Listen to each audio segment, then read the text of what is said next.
Ce soir, je berce tes oreilles avec une histoire, La cafetière, de Théophile Gautier. Installe-toi paisiblement. Voilà. Et nous allons nous endormir ensemble avec cette histoire. La cafetière. J'ai vu de sombres voiles, 11 étoiles, la lune, aussi le soleil, me faisant la révérence en silence, tout le long de mon sommeil. La vision de Jacob.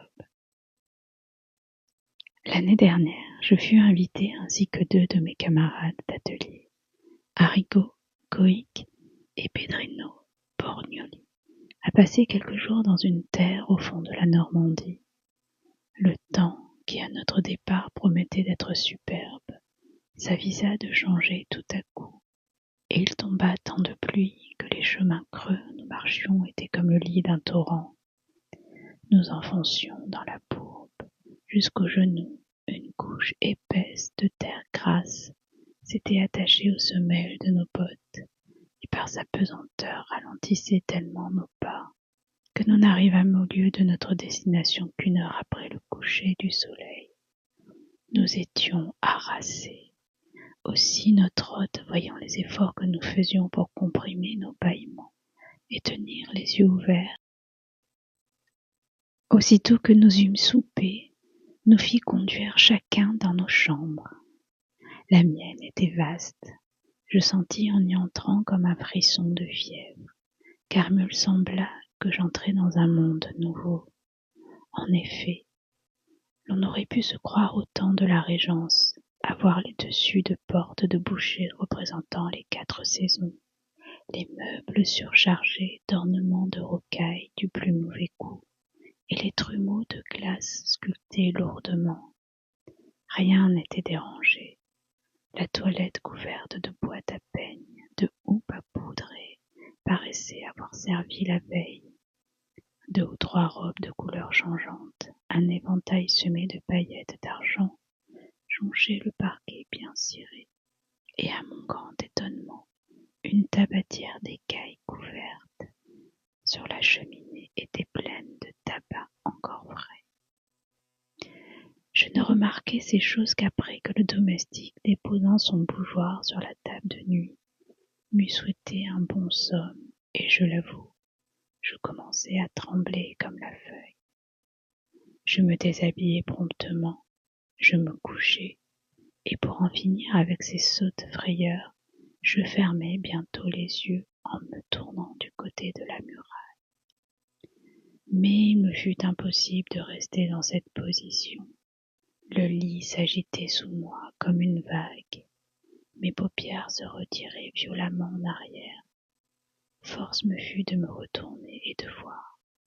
Le feu qui flambait jetait des reflets rougeâtres dans l'appartement, de sorte qu'on pouvait sans peine distinguer les personnages de la tapisserie et les figures des portraits enfumés, pendus à la muraille. C'étaient les aïeux de notre hôte, des chevaliers bardés de fer, des conseillers en perruque, et de belles dames au visage fardé et aux cheveux poudrés à blanc, tenant une rose à la main. Tout à coup, le feu prit un étrange degré d'activité. Une lueur blafarde illumina la chambre, et je vis clairement. Ce que j'avais pris pour de vaines peintures était la réalité, car les prunelles de ces êtres encadrés remuaient, scintillaient d'une façon singulière. Leurs lèvres s'ouvraient et se fermaient, comme des lèvres de gens qui parlent, mais je n'entendais rien que le tic-tac de la pendule et le sifflement de la bise d'automne. Une terreur insurmontable s'empara de moi. Mes cheveux se hérissèrent sur mon front, mes dents s'entrechoquèrent à se briser, une sueur froide inonda tout mon corps. La pendule sonna 11 heures. Le vibrement du dernier coup retentit longtemps, et lorsqu'il fut éteint tout à fait, oh non, je n'ose pas dire ce qui arriva.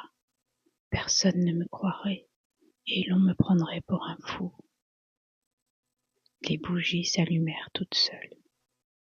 le soufflet, sans qu'aucun être visible lui imprimât le mouvement, se prit à souffler le feu, en râlant comme un vieillard asthmatique, pendant que les pincettes fauconnaient dans les tisons et que la pelle relevait les cendres. Ensuite, une cafetière se jeta en bas d'une table où elle était posée et se dirigea clopin-clopant vers le foyer, où elle se plaça entre les tisons. Quelques instants après, les fauteuils commencèrent à s'ébranler et, agitant leurs pieds tortillés d'une manière surprenante, vinrent se ranger autour de la cheminée.